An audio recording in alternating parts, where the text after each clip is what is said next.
I graduated from a teaching college and swore off the profession entirely. I took the civil service exam instead and landed a steady government job. On my first day, I stepped through the office door and the world folded out from under me. When I finished sorting through the memories of the body I now inhabit, I can only sit in silence. Fate has cornered me with remarkable thoroughness. My old classmates called me teacher because I tutored half the arts class in high school. My university roommates called me teacher because I tutored them too. Now, having dodged the entire teaching career to become a government official, I have still ended up as a teacher. My new post is at the Ninja Academy of Kaida. My body is named Kazami Mugetsu, but the name I think of first is still Tsukishi, the one from my past life. I glance around the office and find it eerily familiar. There are pencil cups, lesson plans, rice paper, and the usual bureaucratic clutter. The only odd note is the kunai resting carelessly on a nearby desk. It politely reminds me that the students here will one day carry the things to kill each other.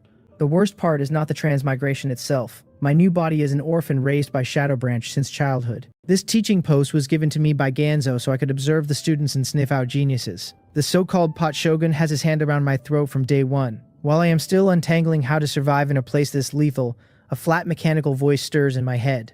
A transparent blue panel unfurls in front of my eyes. The teacher system has activated. I have successfully become a teacher. Rewards can be earned by lecturing students, and the more outstanding the students, the richer the rewards.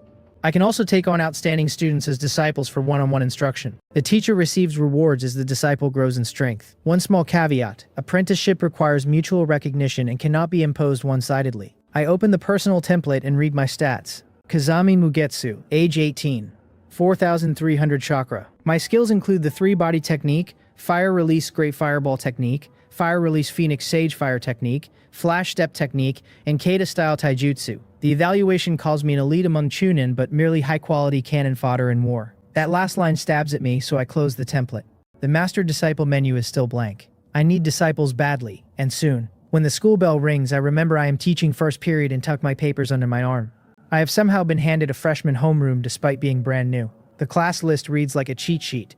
Midatai Aiko, Haginoa Koda, and Kamazuka Izuo, the future gatekeepers of Kaida, are all on it. When I spot Kagamiya Shinji's name, my eyes light up on their own. A disciple who will one day cast Spirit Titan with a single eye is exactly the goldmine I need. I fix a sun-warmed teacher's smile on my face before stepping inside. The noisy room of 5- and 6-year-olds falls into wary silence at a grown ninja's arrival. The seats are tiered upward in rows so even the back row can see. One little girl in the front row breaks the hush. She has a purple ponytail and no hesitation. She asks brightly if the handsome big brother is really going to be their teacher. I smile and confirm that yes, I will be their homeroom teacher from today. She breaks into a proud little hee-hee and decides on the spot that I must be a good person.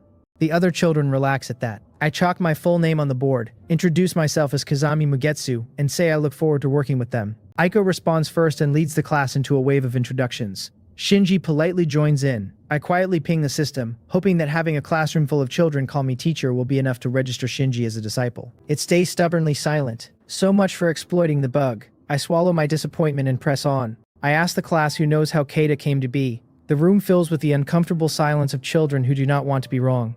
Shinji holds his answer back because he does not like to stand out.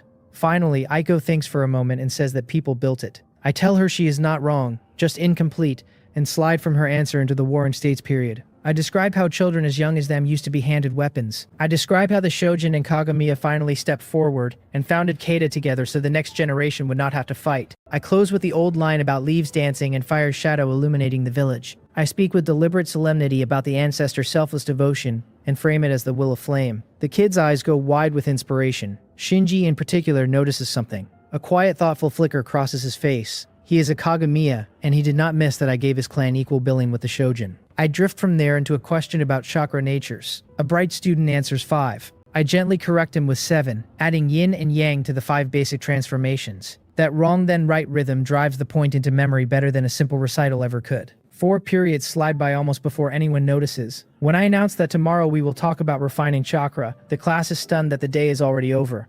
Aiko cannot wait for tomorrow. Koda mutters to Izuo that his cousin clearly lied about school being unbearable. Izuo calmly suggests that Koda could just blackmail the cousin for snacks instead. Koda declares Izuo a genius and promises him half the spoils. As I step toward the door, the system chimes in with its verdict.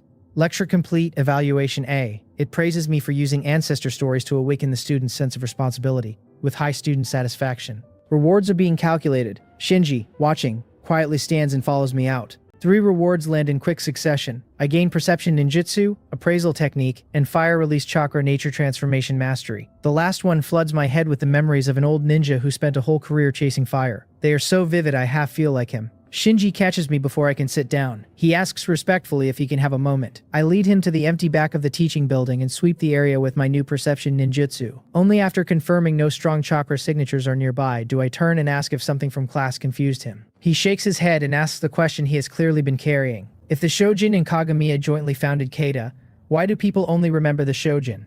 Why do villagers on the street look at the crest on his back with something close to dislike?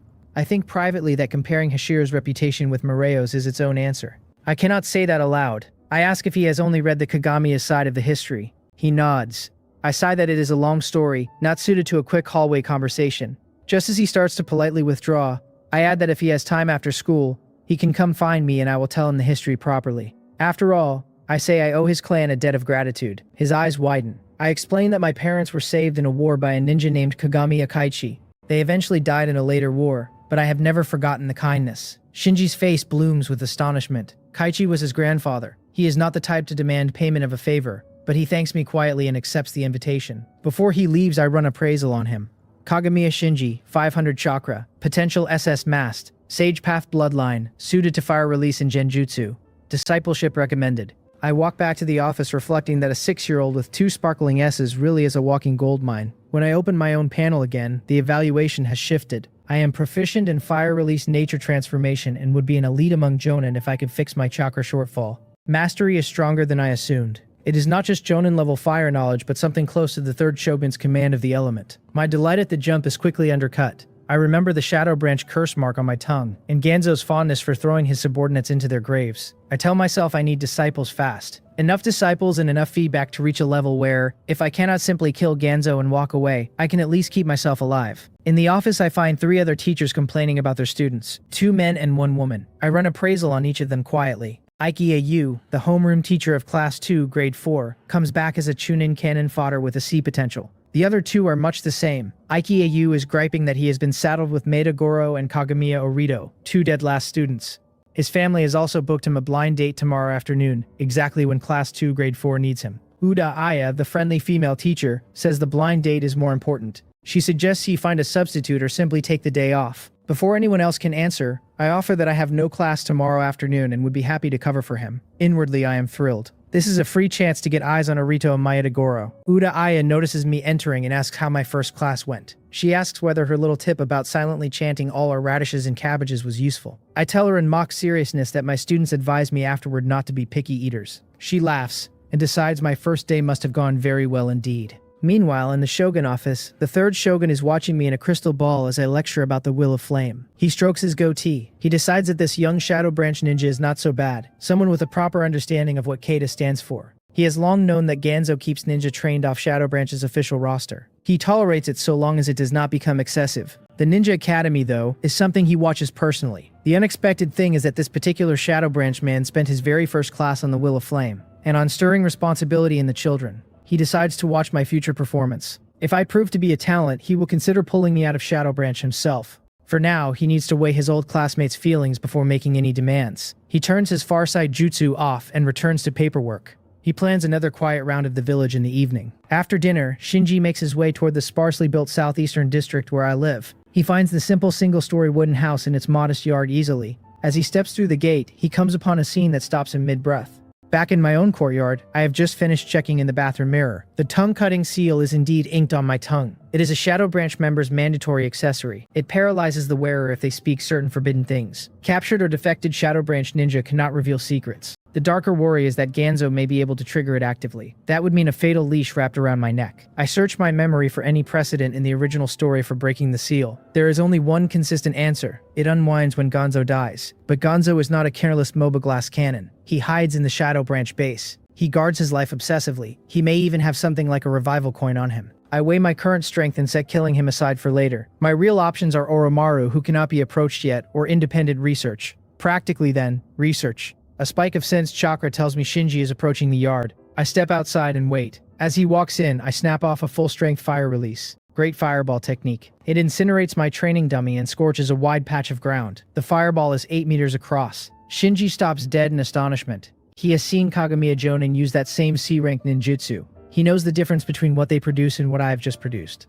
He apologizes for interrupting my training. I wave it off and invite him in. His shock is exactly the foundation I wanted laid. Inside, over 2 cups of water, I take the opportunity to tell him the real arc of Kagamiya history. I explain how Mareo's defection would have ended Kaida if Hashira had not been strong enough. I tell him how Tobira, already wary of the Kagamiya, wrote policies specifically to keep them in check. The hawks among the Kagamiya chafed, schemed to take power, and were caught and imprisoned by Shadow Corps. The whole cascade slowly overwrote the clan's earlier contributions in the villagers' memory. Shinji falls silent, taking it in. I steer the conversation toward his grandfather. I call Kagamiya Kaichi a Kagamiya who carried the will of flame. I say he was a bridge between the clan and Kaida, softening the conflict between the two sides. Shinji has only ever heard his grandfather described as strong, as a genius. Quietly and without flourish, he tells me that he wants to become a Kagamiya like that himself. In the same breath, he slips and calls Kaichi grandfather, and only then realizes the slip. He tells me, a little flushed, not to dwell on repaying the kindness. He suggests I simply visit his grandfather's grave sometime.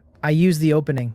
I ask him whether he is willing to become my disciple. I frame it as the only way I can adequately repay a debt owed to his family. He worries the bargain is too unbalanced for me. He worries for a kind teacher who repays kindness. He also feels, though, that studying under a knowledgeable and powerful teacher is a genuinely good idea.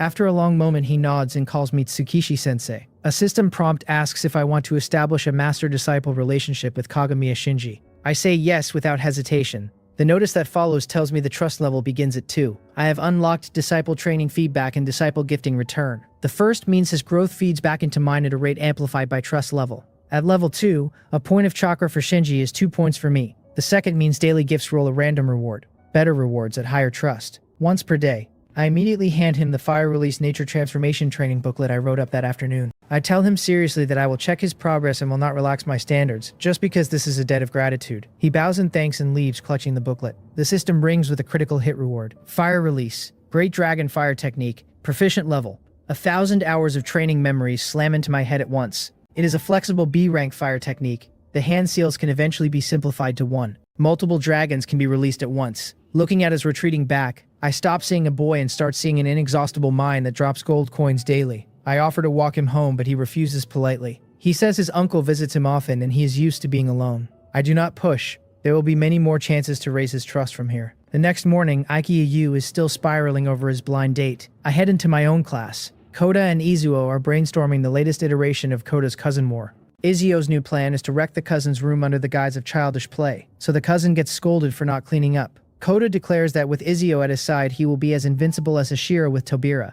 I step up to the podium and lecture on chakra, the fusion of physical and spiritual energy. I release chakra from my hands so the class can feel it, and scatter jokes and short stories to keep the room awake. Near the end of class, I run appraisal on the whole room just to see what I am working with. Aiko comes back at potential A. Koda and Izuo each come back at B-, and one more student I do not know is also B-. Shinji is in a class of his own. Everyone else is spread through C and D. Shinji's numbers look even more outrageous against the rest. Aiko's A surprises me more than expected, given how middling she looked in the original story. She is cute, and her potential is genuinely strong. But I only have 4 disciple slots. 1 is spent on Shinji. 3 more cannot be burned on anyone I do not need. Not with Ganzo breathing down my neck. Cute does not get me out of Shadow Branch. The system settles my class at A, and rewards me with the multiple Shadow Clone Jutsu. It is a famously versatile ninjutsu from start to finish of the series. Unfortunately, my current chakra pool makes it useless in practice. At lunch in the office, the other teachers are actively brainstorming for Aikiyu. A tall, thin teacher named Kimura Sugito reminds him to dress neatly and not look sloppy. Aikiyu swears he knows that much.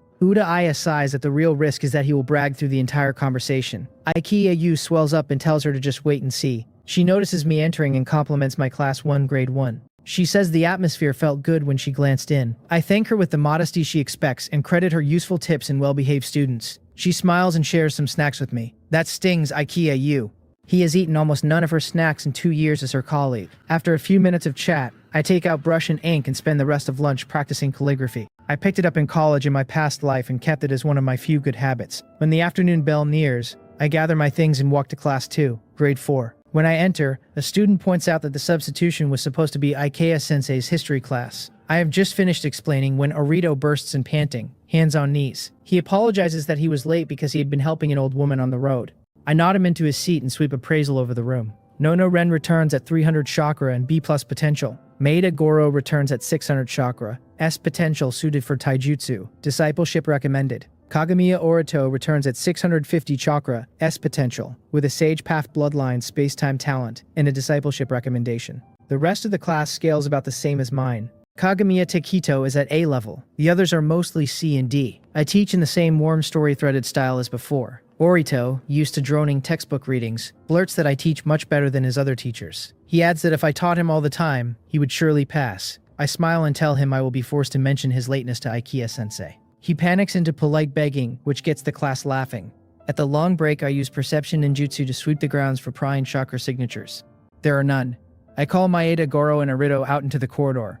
Orito is still pleading with me not to tell Ikea-sensei about his tardiness. He does not quite know how to read me. I tell him that depends on his performance, and leave it ambiguous. Maeda Goro scratches his head and asks why he has been called out, since he has done nothing wrong. I look at the boy who will one day nearly kick an ending into existence. This is the boy Moreo himself will later call the strongest taijutsu user. Right now he is only a green kid in a green jumpsuit. He has not yet understood what his father means by youth and self-discipline. I open with the problem. Their theoretical grades give Ikea-sense constant headaches. Orito lowers his head and protests. The problems just do not make sense. He cannot see the point of animal word problems, or of memorizing history when history is all in the past. Maeda Goro nods in agreement that he cannot retain history either. I tell them gravely that they will have to take that complaint up with the third shogun, since he is principal. Then, I say their current trajectory is bad for themselves and for Ikea-sensei. Orito's eyes light up at the word secret. I reveal that my secret to passing exams is in fact doing practice problems while actually studying. This is technically a secret to children who have never tried either. I sweeten the bait. If they pass the exam 1 month from now, I will reward them with ninjutsu or taijutsu guidance. Personally, Maeda Goro instantly declares this is what youth must feel like, and that he is fired up. Orito promises to pass this time. As I walk them back to the classroom, I reflect contentedly. Advanced hunters always appear as prey. Whether they pass or not, I have positioned myself to become their teacher through the process of special training. If they fail, I can still gift the training and the goodwill under a face-saving line about their hard work. I do not trick them into formal discipleship yet. The background debt that worked with Shinji does not apply here. I also only teach this class occasionally, which makes long-term contact hard to sustain. When we return, Ren asks with concern whether Orito was punished. He immediately defends me. Tsukishi-sensei is so good, he says, that he just taught him the secret to passing. He even tells her she had better listen carefully in class, so he does not surpass her on the next exam. She laughs helplessly that it would be wonderful if he actually could. For a full 3 minutes, Orito is the most serious student in the room. He is bent over a notebook trying to decide which ninjutsu he will learn first. Then he slumps face down on his desk. Ren sighs that he is still the Orito she knows. A piece of chalk arcs beautifully across the classroom, and taps him on the head. He jolts up, takes in my harmonious smile, sees Maeda Goro writing earnestly, and flushes back into wakefulness. The system closes the session with an A. The reward is Kaida Whirlwind, a taijutsu that will one day belong to Maeda Goro. It is a single whirlwind kick that looks simple and is not. The kicking posture, the muscle burst, and the chakra burst all need to come together correctly. I had been quietly worrying about what I would actually teach Goro later on. This solves the problem neatly. After school, I wander the southern forest of Kaida looking for a secluded training spot. Ganzo knows exactly where I live. With his particular hatred for the Kagamiya, if he learned I was teaching Shinji ninjutsu at home without reporting it, he would assume betrayal. Sensing ninjutsu exists, but I cannot keep it running constantly without burning chakra I do not have. I plan instead to take Shinji out of the city for his training. I find a pleasant, isolated stretch beside a small river. I note the location carefully and walk home. My caution turns out to be well-founded. When I step into my courtyard, I find a ninja in an animal mask already standing inside. He hands me a scroll and explains that Lord Ganzo has issued new instructions. Knight, he calls me, my code name in Shadow Branch. He does not linger. Being seen too often near me would draw Shadow Core's attention. I am a hidden piece on Ganzo's board. As he leaves, I appraise him. Hirata Iro, 7,000 chakra, B potential, a jonin with some real strength. I allow myself a moment of envy. A hidden piece already has 5 more Shinji-sized reservoirs of chakra than I do. Once my sensing confirms he is gone, I step inside and open the scroll. Kagamiya Shinji in my class is a genius of the Kagamiya clan. I am to observe him, confirm his character, and evaluate him. Ganzo's paranoia about the Kagamiya has crossed into pathology. Shinji is 6 years old. He has only just started at the academy, simply because he has a whisper of genius around him in his clan. Ganzo wants to size him up, maybe even pull him into Shadow Branch. I doubt the third shogun would let that happen. A genius Kagamiya either stays obediently inside the clan, or joins Shadow Corps. This instruction is at least within my limits. Even without Gonzo prompting me, I would have reported Shinji's talent during my own reporting cycle. Concealment, when Gonzo has already fixed his eyes on the Kagamiya, would only draw suspicion onto me. I burn the scroll with fire release. I create a shadow clone to practice ninjutsu on my behalf. My main body settles into chakra refining training.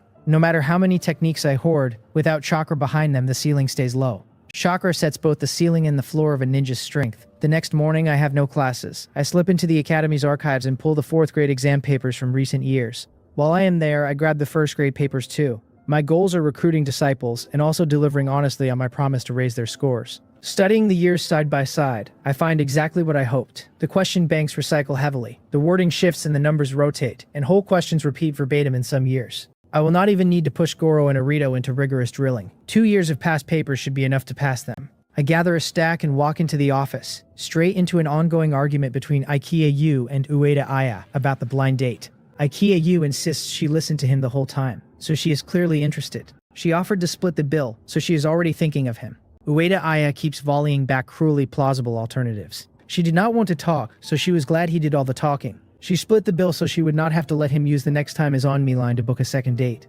Kimura Sugito watches the bloodbath with amused detachment and brings me up to speed. Ikea Yu turns to me. He hopes I have special techniques for pursuing women. I think for a second and offer that as long as you let the other person feel your sincerity, that should do it. It is deliberately useless, but on brand for the kind teacher persona I am building. Ueda Aya tells him to give up, because his face is not my face and what works for me will not work for him. Ikea Yu protests that the difference is not that large. She sighs that he will not believe it until he hits a wall. I give him an encouraging smile. Privately, I hope he will remain busy with this blind date project.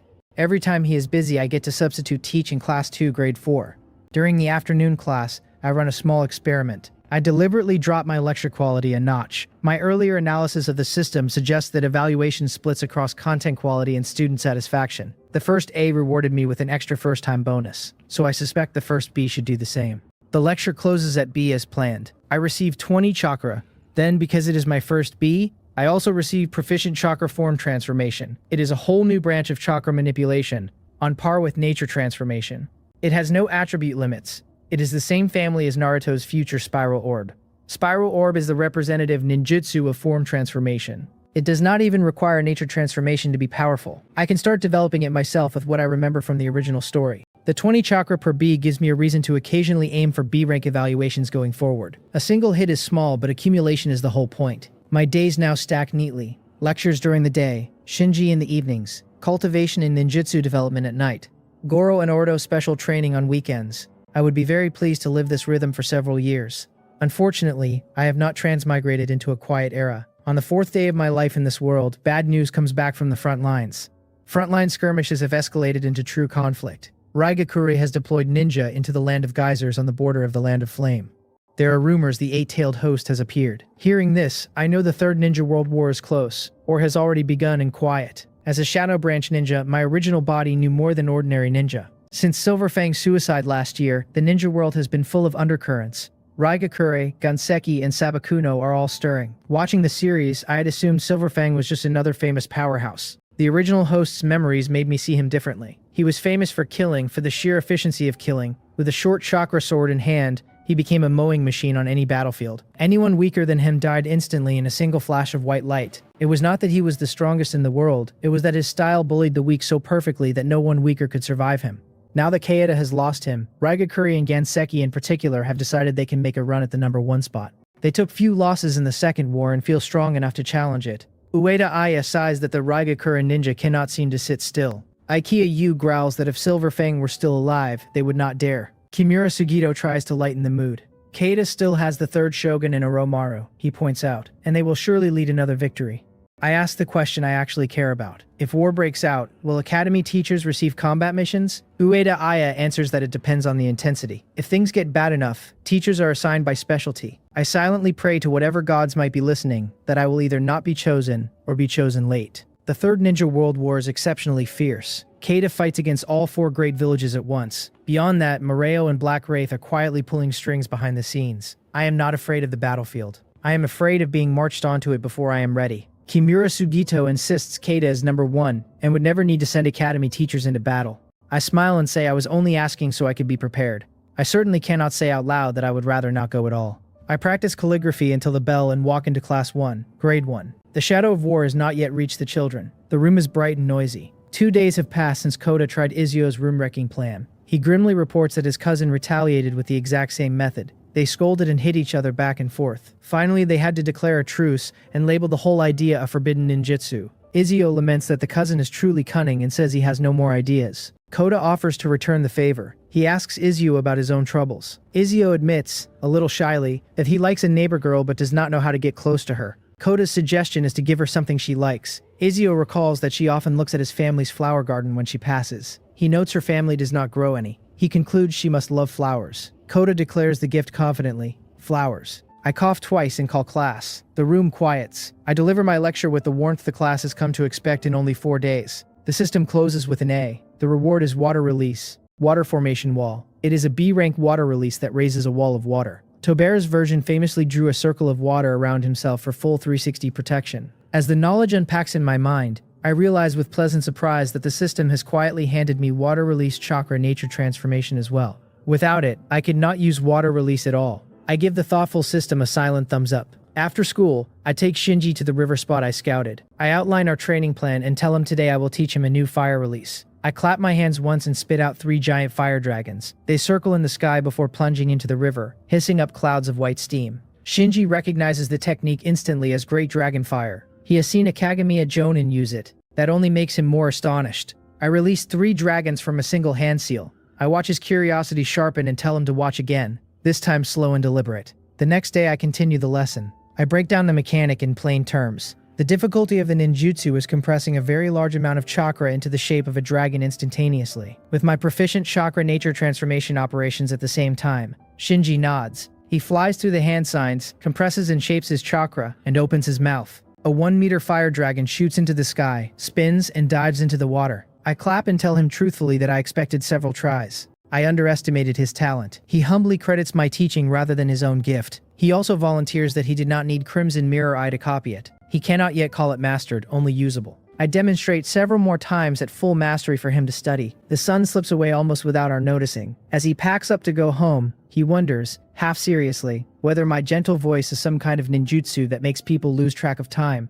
I hand him a new booklet I have been writing, my recent nature transformation cultivation notes. He bows and takes it seriously. His respect for me deepens every day. I have spent only 4 days with him and have never held anything important back. The system rewards me with a critical hit. Wind style, pressure damage, proficient level. It is a top-tier wind release with great range and destructive power. It will combine beautifully with my fire release. The mastery comes bundled with wind release chakra nature transformation. That means I can now develop a wind-enhanced spiral orb into spiral shuriken, prioritizing it over the fire-enhanced version I had planned. A few days of experimentation have made the disciple return mechanic clear to me. The reward depends on 2 factors, the quality of the gift and the disciple's gratitude. Gratitude is weighted more heavily. On the 2nd day I gave him homemade food and got 50 chakra back. Same category of gift, different heart behind it, different reward. Understanding this, I start planning how to set up a big drop. I will check Shinji's information at the academy tomorrow and find out his birthday. My 5th day in this world lands me 1 afternoon class I had already been assigned, plus a substitute for a 3rd grade teacher who needs to step out. I take it happily. 1 class yields 20 chakra, the other yields fire release great fireball technique. I already have it, but the system reveals a pleasant subtlety. Duplicate ninjutsu convert into additional cultivation experience for the one I already know. It is like a +1 enhancement in a game. Uda Aya warns me I am too easygoing. Other teachers will eat me alive with substitute requests if I do not push back. I smile and say we are all colleagues and should help each other. She does not know what to say. She feels a little dazed that such a teacher actually exists. Substituting brings no extra salary. It is essentially free labor. On the weekend, per our agreement, I bring Arito and Maeda Goro at 8 in the morning to the same river spot I use with Shinji. Their special training officially begins. Arito flops onto the desk I have set up and wails about waking early on a weekend. Goro scratches his head, unable to relate. I hand out the test papers I wrote myself, tailored to their 5 days of curriculum rather than last year's monthly exam. Shinji arrives soon after, curious to find Orito and Goro slumped over papers with tortured expressions. I explain that they are 4th graders I am tutoring and tell Shinji to go ahead and train as usual. His arrival is not a coincidence. I asked him to come last night on purpose. I decided it would be useful for older students to do boring test papers while their younger schoolmate practices ninjutsu in plain sight. Orito looks up from his exercises and freezes when he sees Shinji. he recognizes him at once. The Kagamiya clan lives together on the land Kaida has set aside for them, so children of the same generation know each other, at least by reputation. A genius like Shinji shows up constantly in the mouths of elders as the example of someone else's child. Orito feels a small confusion as to why Shinji is here and why he seems so familiar with me. An unreliable guess forms in his head. Maybe I am a distant relative of Shinji's. While Orito is lost in thought, Maeda Goro suddenly shouts with full vigor that he is done. Orito stares at him, dumbfounded. He has not stopped writing for that long. Why is Goro already finished? He leans over to check. Goro has only done the first 3 multiple-choice questions. The rest are blank. Orito does not know what to say. The whole paper has only 10 questions, 4 multiple-choice and 6 open-ended. Even when Orito does not know an answer, he at least tries to fill the paper in to make it look better. I walk over and check Goro's answers. He has 2 wrong. Only the first question is correct. Goro looks at the 2 wrong answers out of the only 3 he attempted, and is at a loss for words. I smile comfortingly and tell him it is okay. If he knew everything already, he would not need me. I tell him not to feel bad about a low score. Think of it from another angle. He has a lot of room for improvement. Improving from 5 points to 25 is far easier than climbing from 80 to 100. Goro's body trembles. Beyond his father, this is the first encouragement he has ever received. His morale soars instantly. He tells me I am right. He has a lot of room for improvement. Goro listens very carefully to the explanations that follow, trying hard to understand even the difficult parts. Orito is next. He filled in 6 questions and got 2 correct. I treat him exactly the way I treated Goro. Comfort first, then explain the problems. When we are done, I take out 2 more similar papers and hand them over. Orito wails that there are still more. He cannot take his eyes off Shinji, who has started practicing fire release. Shinji's hand signs fly through the sequence. He exhales a 2-meter fireball that arcs toward the river. Orito stares at the enormous fireball filled with admiration. As expected of a famous genius in the clan, he knows the classic Great Fireball technique himself, as every Kagamiya does, but his own version looks like a pebble next to Shinji's. Goro does not know Shinji personally. He takes in the height and apparent age and realizes the boy is at most 6 or 7, yet is already using ninjutsu of this power. The thought that forms in his head is Kentaro. Kentaro, his rival, did not even finish the 2nd semester of school. He applied for early graduation and passed, which proved how much of a genius he was. Right now, Shinji feels to Goro like a Kentaro of the same age. Shinji moves on to fire release, Great Dragon Fire technique. Goro's surprise deepens. He has practiced the 3-body technique for 3 years and still feels he has only barely learned it. Orito watches the dragons wheeling in the sky and cannot hide his envy. If he knew this technique, he could impress Ren. I walk up and praise Shinji. His form transformation has noticeably improved since yesterday, and the fire dragon is faster. He must have practiced after returning home. Shinji credits the booklet I gave him. I step in front of him, clap once, and exhale 3 giant fire dragons. Orito's mouth drops open. Shinji's fire dragon looked cool. Against my 3, his looks like a loach beside a snake. And the speed, it is as if I used no hand seals at all. The 3 dragons trail flame in the sky and arrange themselves into characters that read, "Stop looking. Hurry up and do the questions." Orito reads the message in the sky and snaps his head back to find me watching him with a harmonious smile. He jolts, then explains he was only tired from the paper and taking a short look at the sky. Out of the corner of his eye, he sees Goro has already picked up his pen. He quickly does the same. After a while, he cannot help asking about my relationship with Shinji. I answer that we are teacher and disciple. He asks what else he could have thought. Orito decides not to mention his earlier unreliable guess. He follows up with the question. If he passes, can I teach him that ninjutsu I just used? I nod. His face lights up. He is already imagining how he will show off his new ninjutsu to Ren. Goro, meanwhile, is clearly watching something different. He has no interest in fire release. He only practices taijutsu. I do not speak, I just walk to a large tree. I gather chakra in my feet, tense my muscles, and kick out a whirlwind. There is a dry crack. The tree crashes down and throws up a cloud of dust. I retract my foot, brush off the dust, and ask Goro whether he likes this taijutsu. Goro's eyes light up instantly. It is as if he has encountered the ninjutsu of his dreams. It is simple, fast, powerful, and cool. He tells me with full vigor that he loves it and begs me to teach it when the time comes. I nod with a smile and tell him I will, as long as he likes it. His reaction is exactly what I expected. This taijutsu is, in the future, his own creation. He will eventually build a whole series of variants. Great Whirlwind, Strong Whirlwind, and more. It would be strange if he did not like it. With my assurance, Orito and Goro are both delighted. Even the test papers look easier to them now. Orito rubs his hands together and declares that this time he will get more than 4 right. Goro declares he must get more than 3 right, or he will run 500 laps around Kaida tonight. Goro even plans to find Kentaro for a spar once he learns the new taijutsu.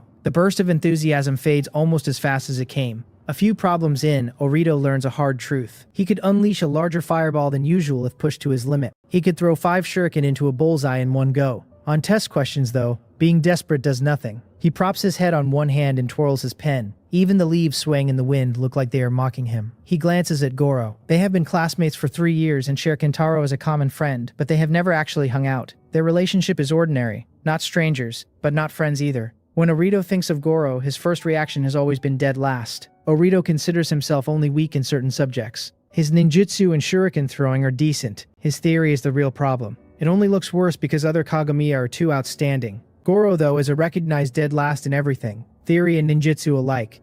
And yet here, right now, Goro is showing more patience than him. Goro is still scratching his head and still pushing through. Orito remembers a declaration Goro made once when he was being mocked. "I believe if I keep working hard, I will definitely become the strongest taijutsu ninja." Orito himself never joined the mockery, but when he heard those words he had been dismissive. He thinks now that his opinion may have been wrong. Whether Goro becomes the strongest or not is hard to say, but he will certainly be stronger than the people who mocked him. Becoming friends with him might not be a bad idea. They could team up against Kentaro. He starts writing furiously. I watch the two of them from the side and show a thoughtful expression. I had not expected this chemical reaction. Even the restless Orito has calmed down under Goro's influence. I note this for future use. Similar methods could motivate Orito's training. When they finish, I grade them. Orito gets 3 right, and Goro gets 2. Orito slumps on the desk. Goro adds 500 more laps to his training plan. I comfort them. They are only 5 questions away from passing, and improved by 1 question in just an hour. They brighten. Passing and ninjutsu are within reach. I take out 2 more test papers with a smile. Orito looks at the fresh papers and the 3 weekends remaining before the exam. His vision goes black. He picks up his pen anyway. Giving up now would waste every paper he has already done. Meanwhile, Shinji, having recovered his chakra, starts another round of fire release practice. Fire dragons soar through the sky. Orito's eyes keep drifting to them. Orito thinks for a while, then asks, "After we learn your ninjutsu, will we also be considered your disciples, like Shinji?" I answer ambiguously, "If you wish to be, then yes." He grins. "Since we will be disciples sooner or later, why not teach us now?" I give him a suspicious look. This is the outcome of my careful planning, but Orito's reveal is a little too fast. He pats his chest and promises he is not trying to avoid studying. He just believes the two can happen simultaneously. He pulls Goro in. Goro nods. He agrees with Orito. I ask what happens if they do not pass. Orito says that whatever I decide, he will accept. Goro agrees. I feign conflicted hesitation. Orito pushes a little harder, begging me to trust him. I pretend to be persuaded. I tell them, once you finish this paper, I will teach you fire release, great dragon fire technique, and Kaida whirlwind. Orito exclaims that I am the best. Goro clenches his fist and says he will train diligently. 2 system prompts appear. Do I want to establish a master-disciple relationship with Maida Goro? I look at the 2 windows with a contented smile. Yes, you 2 have just made a huge profit. Both relationships established successfully at trust level 2. I nod quietly. It was worth pretending to be prey to lure them in. I suspect trust level is difficult to grind. If either of them had started at 1, the early benefits would have been much smaller. A notice appears. 2 disciples with potential S or above have unlocked the skill teaching. Teaching is simple and brutal in effect. The knowledge I impart is absorbed more easily. It is a passive skill that can be toggled on and off. There is no downside, so I keep it on by default. I will only turn it off if Ganzo one day sees how well I teach and demands I come work at Shadow Branch. The one disappointment is that daily disciple return rewards are still capped at once per day, no matter how many disciples I take on. I'd imagine feeding all 3 and getting 3 rolls. But with 3 disciples I can at least rotate. Emotional thresholds rise under gradual stimulation, so cycling targets keeps the big rewards triggering. My panel updates as well. Kazami Mugetsu, 18, 4,405 chakra. Skills include Fire Release, Great Dragon Fire Technique, Water Release, Water Formation Wall, Wind Style, Pressure Damage, Teaching, and more. In 5 days I have added 105 chakra, 90 from classes and disciple returns, 15 from my own training and disciple feedback. Most of my rewards so far have been ninjutsu rather than pure chakra. If I focused entirely on chakra, I could gain at least 100 a week just from classes. For now though, A rank evaluations or a 50-50 split between A and B is the better play. System ninjutsu come ready for combat, with nature transformation bundled in if needed, and duplicate pulls increase experience. Working that out on my own would cost me months. Orito reports he is done. Goro reports the same. I create a shadow clone and send it to explain Kaida whirlwind to Goro and demonstrate. Since one is learning taijutsu and the other ninjutsu, I cannot teach them together. My main body teaches Orito first. My clone works with Goro, and after 30 minutes we swap. I am not going to play favorites. I want to share my warmth with every disciple. I teach with the same handheld, step-by-step care I gave Shinji. The system rewards me with a critical hit. Water release. Water dragon bullet technique, proficient level. I note with interest that teaching Shinji the same great dragon fire earlier did not count as a disciple return reward, probably because that technique originally came from Shinji in the first place. Rewards derived from the same disciple cannot be looped back into return rewards. I file that rule away. I privately hope this water dragon bullet is not the 44 seal version from the original story. The system's proficient level keeps things sensible. I only need 6 hand seals, and with more practice, the chain will shrink further. After 30 minutes with Orito, I switch and start guiding Goro. The clone takes Orito. Between sessions, I also circulate to check on Shinji. At noon, I catch 4 fish from the river, light a fire and roast them. 1 for each of us. Orito praises the grilled fish loudly and says I should open a barbecue shop. Shinji and Goro nod. I tell them to be careful of the bones. I have no real barbecue skill and rarely grill. The fish tastes good because the atmosphere is good. Shinji eats alone at home most nights. Orito eats with his grandmother. Goro eats with his father. None of them is used to outdoor meals with a group. Against that backdrop, ordinary grilled fish becomes delicious. After the meal, we rest for an hour and resume training.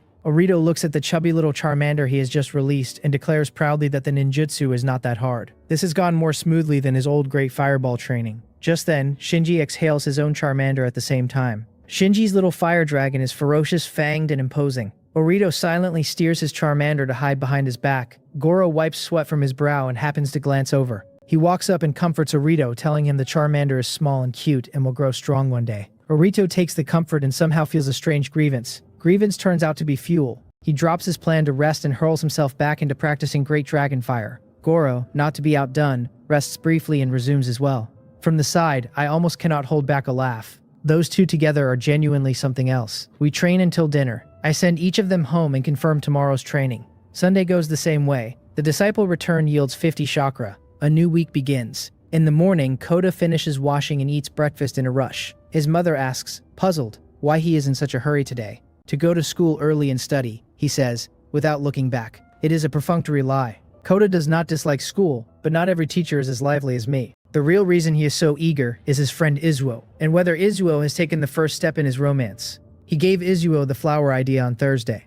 On Friday, Izuo said he was not brave enough and needed more time. Koda figures 2 weekend days should have been enough. The classroom is mostly empty when Koda arrives. 7 or 8 minutes later, Izuo drags himself in, listless. Koda asks if he slept badly. Izuo shakes his head. Did he give her the flowers over the weekend? Izuo's face only grows more dejected. She was not looking at the flower garden because she likes flowers. She has pollen allergies and was worried the pollen would blow over. Koda goes quiet. So, did you give her the flowers? Izuo's silence and resentful expression answer for him. Koda pats his shoulder and offers a consolation. He remembers a cute girl who plays with Miho, and they could all hang out sometime. Izuo instantly brightens and calls Koda brother Koda. Koda follows up that over the weekend he thought of another brilliant plan to deal with his cousin. Izuo perks up further. My voice cuts through. Class begin. They realize the bell has already rung. They were so absorbed in the conversation they missed it. They sit up straight and listen. After 2 days without my class, they actually missed it.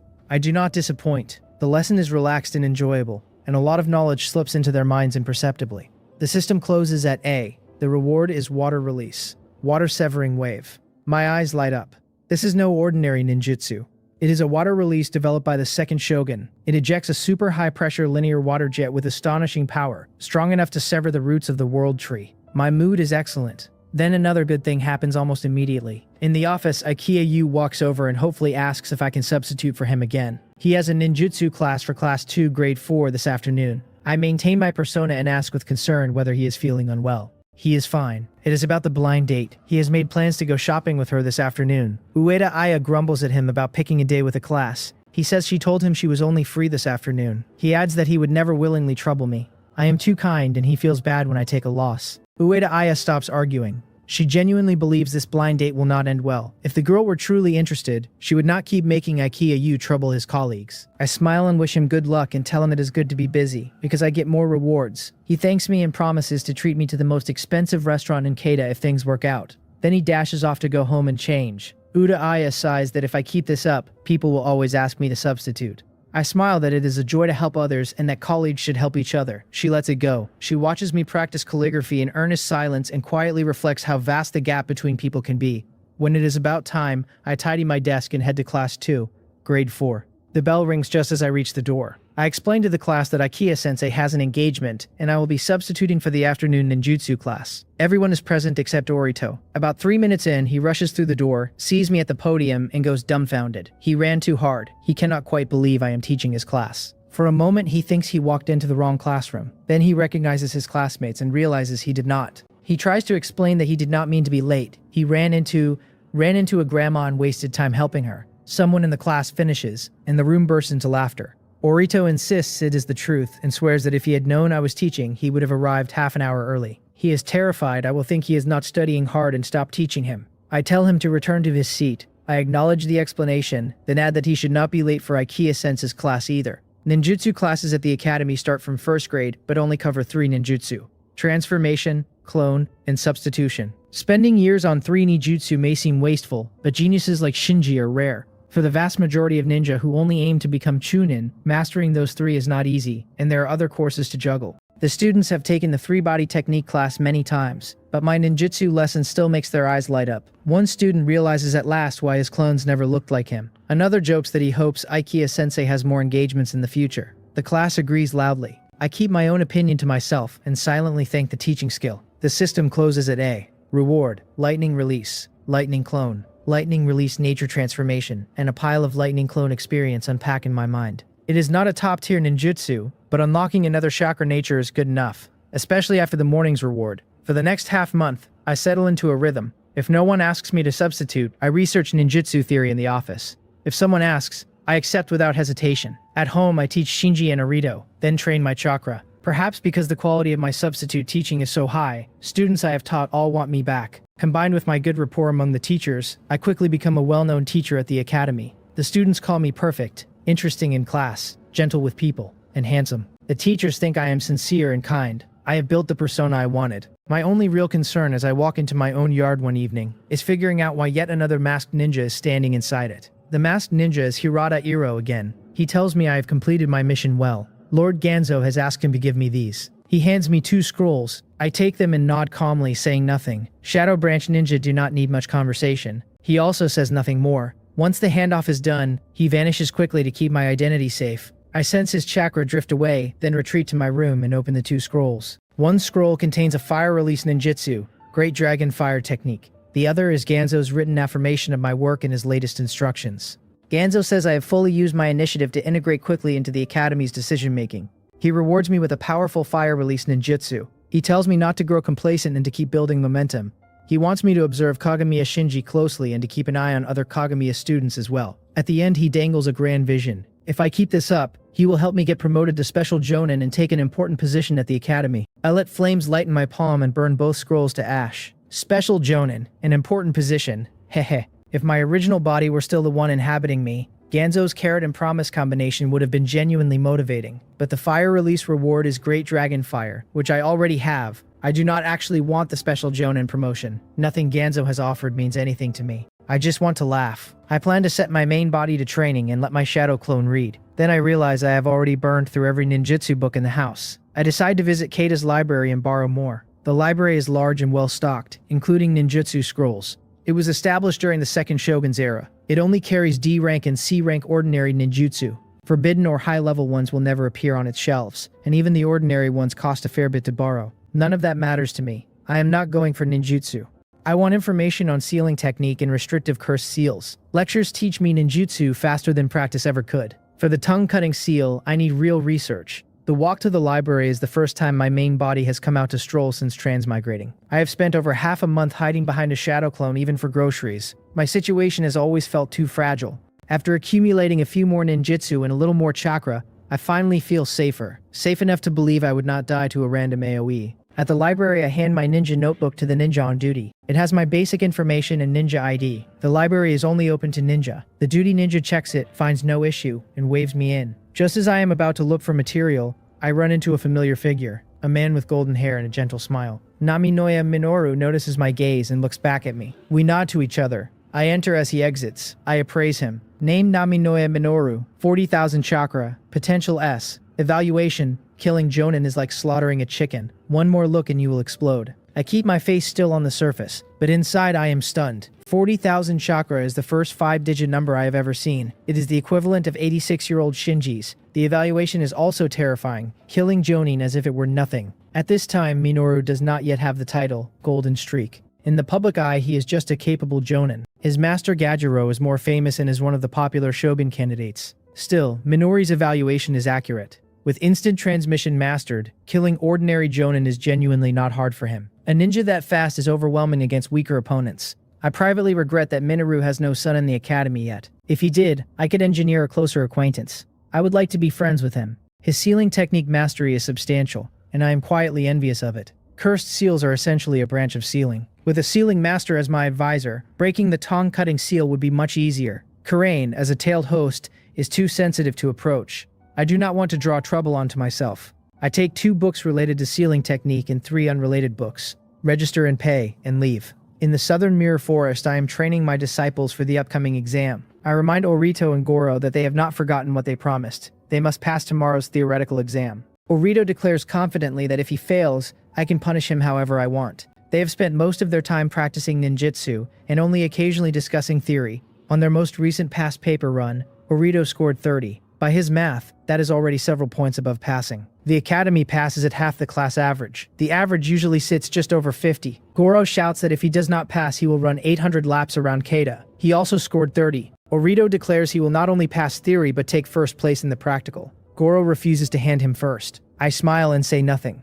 I know they might not win first. The Shirogami clan has a student in class 4-1 who is genuinely strong. That student's potential is only A, but Orito and Goro have not yet unlocked their real potential. Orito has not awakened his crimson mirror eye. Goro has not mastered the 8 inner gates. The level is low and the variables are many. I cannot say for sure. I glance at Shinji, who is quietly reading. I am certain of him. He will take first in the entire grade in both theory and practical. If he could compete across grades, he might be first in the entire school. I wonder, idly, if the system will reward teachers when their students do well on the exam. The next morning in my classroom, many students are openly nervous. It is their first exam.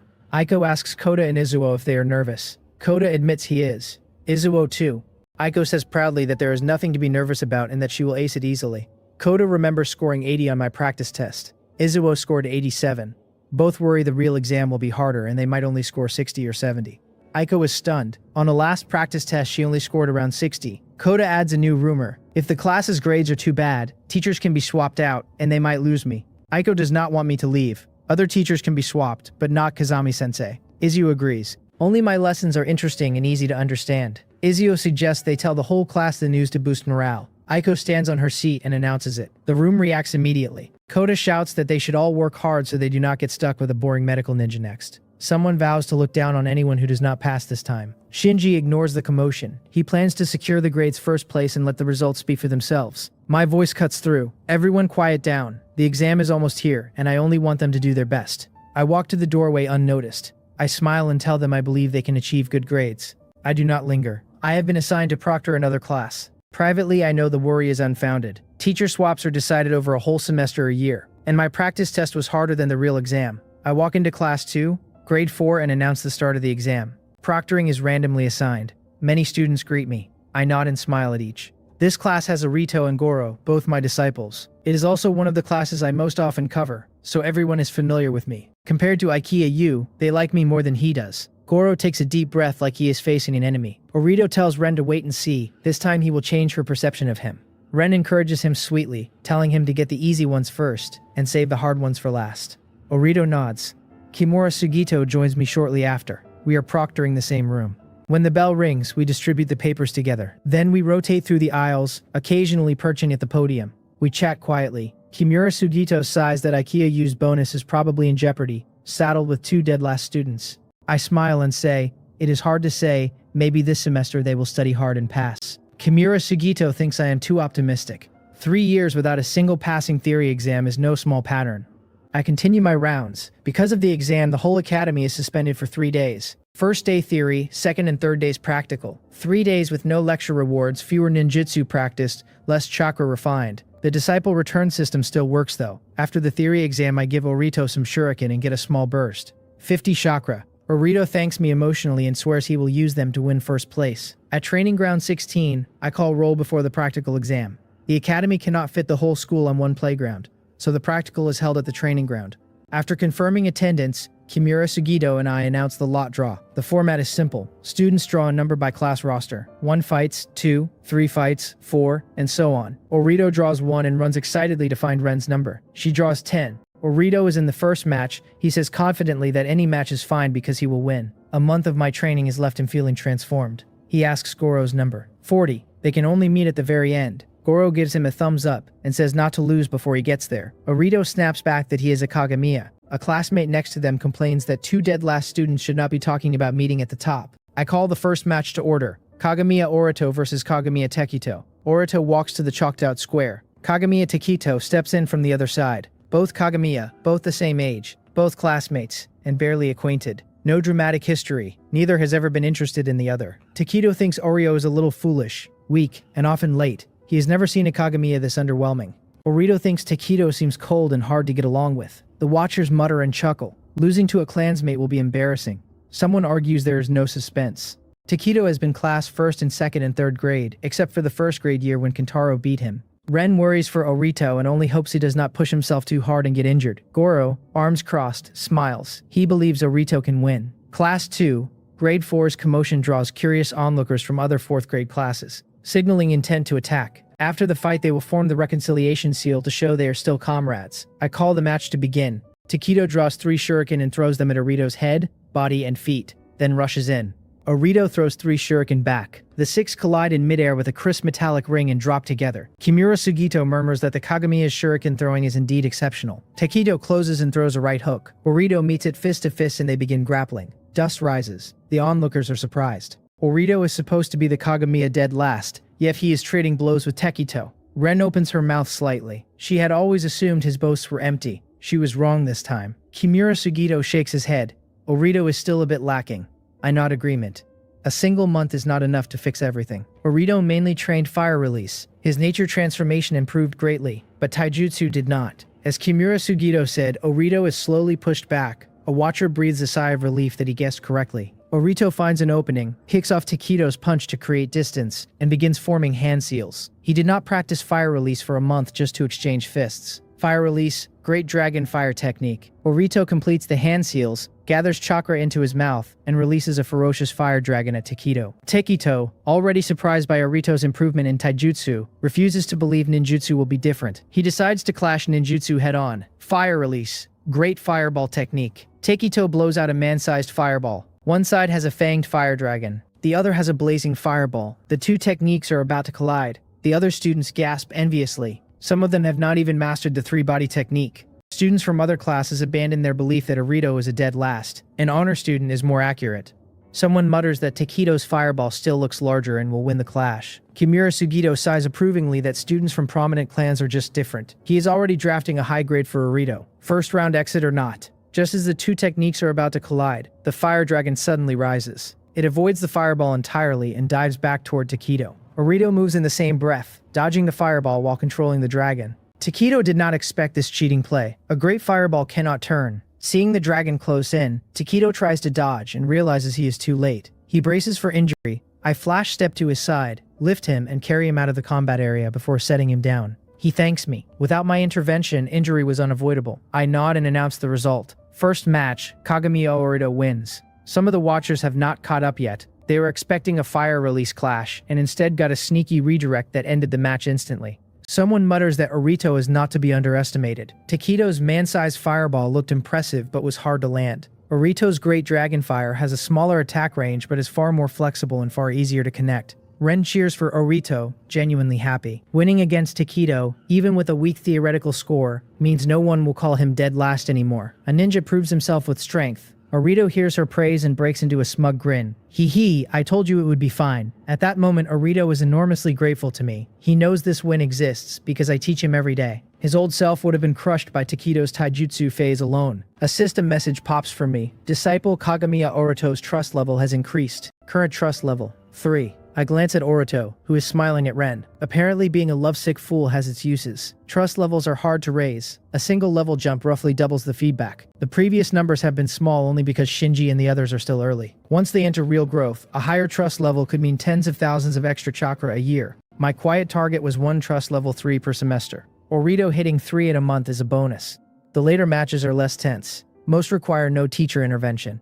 I score quietly and chat with Kimura Sugito. I cannot wander the training ground appraising, but I want to because I still have an empty disciple slot. 3 are filled. 1 is open. I refuse to burn it on anything below S potential. Kaida is full of geniuses and the world is vast. There is no need to rush. My panel updates to 5,300 chakra and a refreshed skill list. Evaluation. You have mastered many ninjutsu, including powerful advanced ones. Ordinary jonin are no match. My speed of improvement is decent. 1,000 chakra in a month. Ninjutsu from 2 to dozens. Morning passes. The first 2 rounds conclude. Goro does not get to prove himself the way Orito did. His early opponents are ordinary, and though he cleans them up quickly, that alone does not shift public perception. I know it is only a matter of time. The class's internal practical will finish in the afternoon. A champion will be decided then. At noon in the office, the teachers discuss what they saw while proctoring. Ikea Yu grumbles enviously about Shiragami Hotaru from Class 1, Grade 4. As expected of a Shiragami, almost no one in Class 1 could last a minute against him. He will likely take the grade-level practical championship again. Ikea Yu wishes he were Class 1's homeroom teacher, because then his bonus would be safe and he could take his blind date somewhere nicer. That will not happen. Classes with good grades do not swap teachers. Kimura Sugito casually drops that Kagamiya Orito from Ikea Yu's class is also quite strong and might compete for the title. Ikea Yu stares at him. He must mean Kagamiya Tekito. He does not. He means Orito. Ikea Yu refuses to believe it. Kagamiya Orito is the famous Kagamiya dead last. What strength could he possibly have? Kimura Sugito confirms he is not lying. Orito's first opponent was Kagamiya Tekito, and he won decisively. Seeing Ikea Yu still skeptical, Kimura Sugito pulls me in. I nod and confirm. Orito defeated Takedo in the first round. Ikea Yu scratches his head. He believes me. I am the teacher who gained every teacher's approval after only a month. He cannot imagine how Orito did it. A mysterious master from the sky teaching him advanced ninjutsu in secret. Privately, I think. You have no idea. Once Goro also shows his strength, you will probably suspect a genjutsu. Ikea Yu has basically won the lottery this round. His bonus is safe. He is not entirely lucky. He did put in effort. He also often asked me to substitute, helping me recruit disciples and earn rewards, and he has treated me to several meals. He has earned some karma. Uda Aya speaks up. She was proctoring my Class 1, Grade 1. The overall level of their 3-body technique feels almost on par with the 2nd grade class she teaches. One super genius in particular, Kagamiya Shinji, reminds her of Hakase Kentaro from a few years ago. The 1st grade practical champion will definitely be him. Ikea Yu asks whether comparing him to Kentaro is really that exaggerated. Kentaro is a recognized super genius and was promoted to Chunin a year after graduating. Ude Aya nods. It is that exaggerated. Shinji is simply not on the same level as other 1st graders. Ikea Yu envies me openly. Excellent performance review. Easily mine. Uda Aya corrects him. It is not just luck. It is because I teach well. If the class level were only about having geniuses, the students in the classes I only substitute in would not ask for me back so loudly. Every class I cover gives rave reviews. Ikea Yu quickly backpedals and admits his students wish I taught them every day. I say modestly that the students themselves are diligent enough. I practice calligraphy until the afternoon exam begins. We are back at training ground 16. There are fewer students now because those already eliminated can skip. Matches proceed one after another. Ren, not strong in combat, is eliminated in the first afternoon round. Goro, on the other hand, continues his clean sweep. When he decisively kicks Daisuke in one shot, the watchers finally start paying attention. His speed is too fast. Classmates who knew him in 3rd grade are puzzled. He was only decent back then. Maybe he trained harder during break. The roster reaches the final match. Number 1 Kagamiya Orito versus number 40 Maeda Goro. They walk to the examination area. Orito glances at Ren standing outside and his fighting spirit surges. In front of her, he does not want to lose at all. Goro replies in high spirits. If he wants to become the strongest, he has to take every first place he can. Students who mocked them earlier feel their faces sting. 3rd grade dead last are now the last 2 standing. They form the confrontation seal. I call the match. Orito immediately retreats, casting ninjutsu as he backs away. He knows Goro is a taijutsu specialist and refuses to trade fists. Clone technique. 2 clones appear beside him. The 3 Oritos crisscross and switch positions to confuse Goro. Goro's speed outpaces Orito's expectations. Kaida whirlwind. A lightning-fast whirlwind kick disperses 2 clones and sends the real Orito flying back over a meter. Orito's arm trembles. He took the kick with his arm and it is throbbing. Goro presses his advantage and closes in. In a pure taijutsu exchange, Orito cannot match him. He falls into a disadvantage quickly. The watchers debate who will win. One student predicts a quick Goro victory. Another argues that Orito also fell behind Takedo in taijutsu before winning with fire release. Some believe Orito is holding back his real ninjutsu power. He did defeat Takedo after all. Kimura Sugito asks my prediction. I answer Goro. He agrees. Orito's fire release is powerful, but the flat open venue does not suit him. I nod. On paper, their strength is close, but Orito is like a turret with a limited close combat option and no way to cast without incantations. Against a high-speed warrior like Goro in open ground, he cannot win. The next instant proves it. Goro catches an opening. A Kaida whirlwind kicks Orito flying. I announce, Maeda Goro wins. A student who had predicted Orito covers his forehead. Orito is consistent in being disappointing. When you expect him to lose, he wins. When you expect him to win, he loses. A classmate asks Goro for his training secret. Goro thinks, then answers. Probably wake up at 5:30 in the morning. Run around Kaida until class. Then practice taijutsu against a training dummy all night. And on weekends, goodbye, the student says. Having already heard enough, admiration has turned to horror. Even real ninja would not train like that every day. Ren walks up to Orito and asks if he is okay. Orito brushes the dust off and says he is fine. He lost by a hair this time but will win next time. He is lying to look cool. Ren is not fooled. She grabs his arm, rolls up his sleeve, finds several bruises, and glares at him to head to the infirmary. She drags him off. His mouth protests. His body obediently follows. The class's internal practical concludes. Tomorrow, the top 2 from each class fight to determine the grade's top student. After the exam, Goro plans to thank me and hurry home to tell his father. He can already imagine Maeda Doji crying tears of joy about youth. I do not let him leave yet. I pull him aside and tell him I have something to give him. I smile. Congratulations on taking first place. I take out a small booklet and hand it to him. It is a taijutsu training manual I wrote in my spare time recently, along with my ideas for the future development of Kaida Whirlwind. Consider it a gift for first place. Goro looks at the manual.